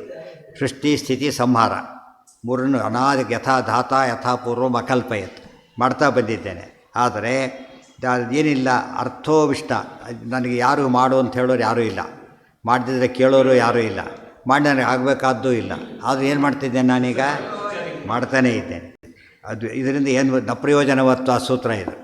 ದೇವರು ಸೃಷ್ಟಿಯೆಲ್ಲ ಮಾಡ್ತಾನಲ್ಲ, ಅವನಿಗೇನು ಪ್ರಯೋಜನ ಅಂತ ಪ್ರಶ್ನೆ ಮಾಡಿದರೆ ಉತ್ತರ ಇದು. ಅರ್ಥೋ ವಿಷ್ಣು ತಥಾಪೇಶಃ ಸ್ವಭಾವಾತ್ ಸರ್ವಕರ್ಮಕೃತ. ಆತನ ಸ್ವಭಾವ ಏನು? ಸ್ವಭಾವ ಜನ ಉದ್ಧಾರ ಮಾಡೋದು. ಪರಿತ್ರಾಣಾಯ ಸಾಧೂನ ವಿನಾಶಾಯ ದುಷ್ಕೃತ ಮಾಡೇ ಮಾಡ್ತಾನೆ. ಯಾಕೆ? ಮತ್ತೋ ನೃತ್ಯಾದಿಕಂ ಯದ್ವತ್ ಕುರ್ಯಾತ್ ಸುಖ ವಿಶೇಷತಃ. ಮತ್ತಃ ಆನಂದದಿಂದ ತುಂಬಿದವನು ನೃತ್ಯಾದಿಕಂ ಯದ್ವತ್ ಕುರ್ಯಾತ್ ಸುಖ ವಿಶೇಷತ. ಸುಖ ವಿಶೇಷ ಆದಾಗ ಏನು ಮಾಡ್ತಾನೆ? ನೃತ್ಯಾದಿಗಳನ್ನು ಮಾಡ್ತಾನೆ. ಅದು ಬೇರೆ ಪರ್ಪಸ್ ಇಲ್ಲ. ಏನದು? ಅಭಿವ್ಯಕ್ತಿ ಅಷ್ಟೇ. ಅಭಿವ್ಯಕ್ತಿ ಮಾಡೋದಕ್ಕೆ ಹೊರತು ಬೇರೆ ದೃಷ್ಟಿ. ಮಲಗಿರ್ತಾನೆ ಯಾರೋ, ನೀನು ಪಾಸಾಗಿದ್ದೆ ಅಂತಾರೆ, ಹೊತ್ಕೊಂಡು ಮತ್ತೆ ಬರಗೆ ಏನು ಮಾಡ್ತಾನೆ? ಫಸ್ಟ್ ಎದ್ದು ಕೊಡ್ತಾರೆ, ಗೊತ್ತಾಯ್ತಿಲ್ಲ. ಎತ್ಕೊತ ದೇವ್ರು ಶುರುವಾಗ್ಬಿಡ್ತಾರೆ ಆಗಲೇ. ಯಾಕೆ ಏನಾಯ್ತು ಅವನಿಗೀಗ? ಖುಷಿ ಆಯಿತು. ಏನೋ ಮಾಡೋಕ್ಕೆ ಹೊರತ ಫೇಲ್ ಅಂತ ಹೇಳ್ತಾರೆ, ಹೊತ್ಕೊಂಡು ಮಲ್ಕೊಂಡ್ಬಿಡ್ತಾನೆ. ಯಾತಕ್ಕೆ? ಯಾವಾಗ ನೋವಾಗ್ತದೋ ಕರ್ತವ್ಯ ಕರ್ಮ ತ್ಯಾಗ ಮಾಡ್ತಾನೆ. ಯಾವಾಗ ಖುಷಿ ಆಗ್ತದೋ ಏನು ಮಾಡ್ತಾರಾಗ? ಅವ್ನು ಕೂಡಕ್ಕಾಗಲ್ಲ ಅವನ ಕೈಲೇ. ಎಲ್ಲ ಏನೋ ಎಲ್ಲ ಕೆಲಸ ಮಾಡಿಬಿಡ್ತಾರೆ. ಊಟಕ್ಕೆ ಹೋದ್ರೆ ಎದ್ದೋಗ್ಬಿಡ್ತಾರೆ ತಕ್ಷಣ. ಸಾಕು ನಾವು ಹೊರಡ್ಬೇಕು ಅಂತ ಹೇಳ್ತಾರೆ. ಯಾಕೆ ಆ ಕಡೆ ಹೋಗಿ ಆನಂದ ಆಗಿಬಿಟ್ಟಿದ್ದೇವೆ. ಅಂದರೆ ಅಲ್ಲಿ ಏನು ಪರ್ಪಸ್ ಇಲ್ಲ, ಆನಂದದಿಂದ ಕೆಲಸ ಮಾಡ್ತಾನೆ. ಹಾಗೆ ಪರಮಾತ್ಮ ಯಾವ ಆನಂದಮಯೋ ಅಭ್ಯಾಸ, ಆನಂದೋದ್ರೇಕದಿಂದ ಕೆಲಸ ಮಾಡ್ತಾನೆ. ಬೇರೆ ಪರ್ಪಸ್ ದೇವರಿಗಿಲ್ಲ ಅಂತ ದೃಷ್ಟಾಂತ ಅಷ್ಟೇ. ಈ ಕರು ಇರುತ್ತಲ್ಲ, ಹಾಲು ಕುಡಿದ ಮೇಲೆ ಸಿಕ್ಕಾಬಟ್ಟೆ ಹಾರಾಡ್ತಿರುತ್ತದು. ಪ್ರತಿ ಕುಡಿದ್ಬಿಟ್ಟು ಖುಷಿ ಅದಕ್ಕೆ. ಇಲ್ಲಿಂದ ಅಲ್ಲಿಗೆ ನಿಲ್ಲಕ್ಕೆ ಆಗೋದಿಲ್ಲ ಅದನ್ನು. ಯಾಕೆ? ಅದು ಆನಂದ ಆಗಿದೆ, ಕುಡಿದು ಆನಂದ ಆಗಿಬಿಟ್ಟು. ಅದು ಬೇರೆ ಪರ್ಪಸ್ ಇಲ್ಲ. ಅದು ಆನಂದ ಅಭಿವ್ಯಕ್ತಿನೇ ಹೊರತು ಮತ್ತೊಂದು ಪದ್ಧತಿ ಇಲ್ಲ. ಇವತ್ತು ನಮ್ಮಲ್ಲೂ ಕೂಡ ಅಷ್ಟೇ. ದೊಡ್ಡ ಸಮಾರಂಭ ಫೇಲಾದ ಪ್ರೋಗ್ರಾಮ್ ಇಟ್ಕೋತಾರೆ, ಸಮಾರಂಭ ಇಟ್ಕೋತಾರೆ. ಫೇಲಾದವರು ಯಾರು ಸೆಲೆಬ್ರೇಟ್ ಮಾಡೋದು? ಯಾರು ಅಚೀವ್ ಮಾಡ್ದೆ ಸೆಲೆಬ್ರೇಟ್ ಮಾಡ್ತಾರೆ. ದೇವ್ರದ್ದು ಪ್ರತಿ ಕ್ಷಣನೂ ಏನು ಮಾಡ್ತಾನೆ ದೇವರು? ಅನಂತ ಜನಕ್ಕೆ ಉಪಕಾರ ಮಾಡ್ತಾನೆ. ಆದರೆ ದೊಡ್ಡ ಸೆಲೆಬ್ರೇಷನ್ನು. ಅದೇ ಹೇಳ್ತಾರೆ, ಯದೇಶ ಆಕಾಶ ಆನಂದೋ ನಶ್ಯಾತ್. ಪರಮಾತ್ಮ ಸೃಷ್ಟಿಯಾದಿಗಳನ್ನು ಮಾಡ್ತಾನೆ. ಏನರ್ಥ? ಆನಂದ ತುಂಬಿ ತುಳುಕು ಮಾಡ್ತಾ ಇದ್ದಾನೆ ಅಂತ ಅರ್ಥ ಹೊರತು ಆನಂದಕ್ಕೋಸ್ಕರ ಮಾಡೋದಿಲ್ಲ, ಆನಂದ ಅಭಿವ್ಯಕ್ತಿಗೋಸ್ಕರ ಮಾಡ್ತಾನೆ, ಜನಗಳಿಗೆ ತಿಳಿಯಲಿ ಅಂತೇಳಿ ಅಷ್ಟೇ. ಏನೋ ನೃತ್ಯನೇ ಕರೆಕ್ಟು, ನೃತ್ಯ ಅಂತ ಅಭ್ಯಾಸ ಆಗಿಬಿಟ್ಟಿದೆ, ಗೊತ್ತಾಯ್ತಾ? ಹೇಳ್ತಾರೆ ನೃತ್ಯಂ ಗಾನಂಚ 3 ಪದ ಇದೆ. ನೃತ್ಯಂ ಗೀತಂ ತಥಾ ವಾದ್ಯಂ ತ್ರಯಂ ಸಂಗೀತ ಮುಚ್ಯತೆ ಅಂತ ಒಂದು ಮಾತು. ನೃತ್ಯ ಅಲ್ಲ, ನೃತ್ಯ ಆಮೇಲೆ ಸಂಗೀತ ವಾದ್ಯ 3 ಸೇರಿ ಅಂತ ಕರೀತಾರೆ, ಅದು ಸಂಗೀತ, 3 ಸೇರಿದ ಸಂಗೀತ. ತ್ರಯಂ ಸಂಗೀತ ಮುಚ್ಯತೆ ಅಂತ ಡೆಫಿನೇಷನ್. ಅದು ಒಂದೇ ಇದ್ದರೆ ಸಂಗೀತ ಆಗೋದಿಲ್ಲ, 3 ಸೇರಬೇಕು. ನರ್ತ ನಡೀತಿರಬೇಕು. ಇನ್ನು ನೃತ್ಯ ಪದ ತಪ್ಪು ಅಂತಲ್ಲ, ಅದು ಬೇರೆ ಅರ್ಥ, ಇದು ಬೇರೆ ಅರ್ಥ ಅಷ್ಟೇ. ನೃತ್ಯ ಗೀತಾದಿ ವಾಕ್ಯಗಳನ್ನು 3 ಸೇರಿದಾಗ ವಾದ್ಯ ಇರಬೇಕು. ವಾದ್ಯ ಯಾವುದಾದ್ರು ಒಂದು ಜೊತೆಗಿರಬೇಕು. ವಾದ್ಯ ಅಭಿನಯ ಮಾಡಿದಾಗ ಅದು ಮಾಡಿ ತೋರಿಸಿದಾಗ ಅರ್ಥ ಆಗುತ್ತೆ. ಇದು ಜ್ಞಾನ, ಅದು ಅಭಿನಯ, ಅದಕ್ಕೆ ಸಂಗೀತ ಜೊತೆಯ ಪದ 3 ಸೇರಬೇಕು. ನ ಬುದ್ಧಿಭೇದಂ ಜನಯೇತ್ ಇಷ್ಟು ಹೇಳಿ ನಮೇ ಪಾರ್ಥಾಸ್ತಿ ಆಯ್ತಲ್ಲ. ಇದರಲ್ಲಿ ಏನಿದೆ ಅಷ್ಟೇ. ಮತ್ತೋ ನೃತ್ಯಾಧಿಕಮ್ಯದ್ ಕುರ್ಯಾತ್ ಸುಖ ವಿಶೇಷತಃ ಪರಮಾನಂದ ರೂಪತ್ವಾತ್ ಕುರ್ಯಾತ್ ವಿಷ್ಣು ತಥೈವತು ಇತಿ ಬರ್ಕಶ್ರುತಿ. ಬರ್ಕಶ್ರುತಿ ಅಂತ ಶ್ರುತಿ ಹೇಳ್ತಾ ಇದೆ. ದೇವರಿಗೆ ಯಾವ ಪ್ರಯೋಜನವೂ ಇಲ್ಲ, ಆದರೂ ಮಾಡ್ತಾನೆ. ಒಂದು ದೃಷ್ಟಿಯಿಂದ 2 ಈಗ ನ ಪ್ರಯೋಜನವತ್ವ ಸೂತ್ರಾರ್ಥನೂ ಆಯಿತು. ಇದು ಗೊತ್ತಾ, ಸೂತ್ರಾರ್ಥನೂ ಆಯಿತು, ಆ ಮೂಲಕ ಉಳಿದವರಿಗೆ ಸಂದೇಶನೂ ಆಯಿತು. 2 ಹೇಳಿದ್ದಾರೆ. ಸೃಷ್ಟ್ಯಾದಿಗಳನ್ನು ಮಾಡೋದು ದೇವರ ಸ್ವಭಾವ. ಕರುಣಾಳು. ಯಾರು ಮಗು ಬಿದ್ದಿತ್ತು ಎತ್ಕೊಂಡ್ಬಿಡ್ರೆ, ಯಾತಕ್ಕೆ ಎತ್ತಿದ್ರಿ ಅಂತ ಕೇಳಿದರೆ ಅದೇನು ಕಾಸು ಕೊಡ್ತಾರೆ, ದುಡ್ಡು ಕೊಡ್ತಾರೆ ಅಲ್ರಿ, ನೋಡೋಕ್ಕಾಗಲಿಲ್ಲ, ಎತ್ತು ಬಿಡಿಸುತ್ತೆ. ಪಾಪ ಕಷ್ಟಪಡ್ತಾ ಇದೆ, ಅದು ಹೋಗಬೇಕು, ಇಷ್ಟೇ ಪರ್ಪಸ್, ಬೇರೆ ಇಲ್ಲ. ಯದಿ ಹ್ಯಹಂ ನ ವರ್ತೇಯಂ ಜಾತು ಕರ್ಮಣ್ಯತಂದ್ರಿತಃ. ಅದು ಮುಂದೆ ತಾನು ಕರ್ಮ ಮಾಡ್ತಾನೆ ಹೇಳಿಬಿಟ್ಟು ತಾನು ಮಾಡಿದವ್ರು ಏನಾಗುತ್ತೆ ಅಂತ ಪರಮಾತ್ಮ ಹೇಳ್ತಾನೆ. ತಾನು ಮಾಡಿದವ್ರು ಏನಾಗುತ್ತೆ ಅಂದರೂ ಒಂದೇ, ತಿಳಿದವ್ರು ಮಾಡಿದವ್ರು ಏನಾಗುತ್ತೆ ಅಂದರೂ ಒಂದೇ. ಶ್ರೇಷ್ಠರಾದವರು 2 ಜವಾಬ್ದಾರಿ ಇದೆ ಅವರಿಗೆ. ತಾವು ಮಾಡಬೇಕು, ಮಾಡಿಸ್ಬೇಕು. ಕರಿಷ್ಯೆ ಕಾರಯಿಷ್ಯೆ ಚಾದ್ರಿಂದ ಅವರು ಹೇಳೋದು ಎಷ್ಟು ಮುಖ್ಯನೋ ಮಾಡಿ ತೋರಿಸೋದು ಅಷ್ಟೇ ಮುಖ್ಯ. ಇದನ್ನು ಹೇಳೋದಕ್ಕೆ ಹೊರಟಿದ್ದಾರೆ. ಇದು ಜ್ಞಾನಿಗಳಿಗೆ ಭಾಳ ಎಚ್ಚರಿಕೆ. ಅದು ತುಂಬ ಜನ ಏನು ಮಾಡ್ತಾರೆ, ಜ್ಞಾನ ಬಂದ ತಕ್ಷಣ ಎಕ್ಸಾಮಿನೇಷನ್ ಟೈಮ್ ಮಾಡ್ತಾರೆ. ನೀವು ಅಯೋಗ್ಯರು, ಮೂರ್ಖರು, ನೀವು ಮಾಡೋದು ನಾನೇ ಮಾಡಲಿ ಅಂತ ತಪ್ಪದು. ದೇವ್ರು ತಾನು ಎಕ್ಸಾಂಪಲ್ ಕೊಟ್ಕೊಂಡ್ಮೇಲೆ ಎಷ್ಟೇ ಶ್ರೇಷ್ಠನ ದೇವರ ಶ್ರೇಷ್ಠ ಅಂತ ಅಲ್ವಲ್ಲ, ಮುಗಿತಾನೆ.